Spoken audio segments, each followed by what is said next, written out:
ایک مولوی صاحب ہیں، بڑے خطیب ہیں، دیوبند کے فارغ بھی ہیں، انہوں نے جنازے کے بعد دعا کہہ دی، کوئی بات نہیں میرا بھائی، کچھ تم بھی گوارا کیا کرو۔ بعض ماحول ایسا ہوتا ہے کہ وہاں فتنے سے بچنے کے لیے آدمی مجبور ہو جاتا ہے۔ اب دیکھیں نا، میرے آقا نے سرکار دو عالم نے بی بی عائشہ سے فرمایا کہ عائشہ تیری قوم نے اللہ کے کعبے کی شکل تبدیل کر دی، دروازہ اونچا رکھ دیا، جس کو چاہے آنے دے، جس کو چاہے نہ آنے دے۔ اب رکن یمانی کی طرف جو دروازہ تھا اس کو بند کر دیا، اور حتیم کی طرف سے 7 ہاتھ کے قریب جگہ بھی باہر چھوڑ دی۔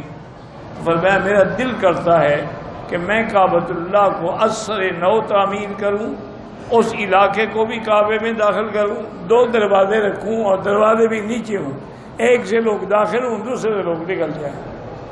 لیکن لولا قومک حدیث عہد، لیکن تمہاری قوم ابھی نئی اسلام میں داخل ہوئی ہے، اگر میں ایسا کروں گا تو کہیں گے دیکھو ایسا اللہ کے نبی آیا کہ خدا کا گھر بھی توڑ دیا۔ تو ایک فتنے کا اندیشہ ہے، تو اس فتنے کے اندیشے کے پیش نظر حضور پاک نے تعمیر نہیں کی۔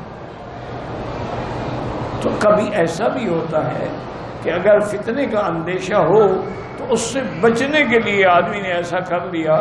نیتیں تو اللہ جانتے ہیں، آپ کے ہمارے دلوں کے مالک تو نہیں ہیں۔ بہرحال ان کو چاہیے تو یہ تھا کہ وہ ہمت کرتے اور نہ بدعت کرتے، لیکن مجبور ہو کر نے کیا تو اللہ معاف کرے۔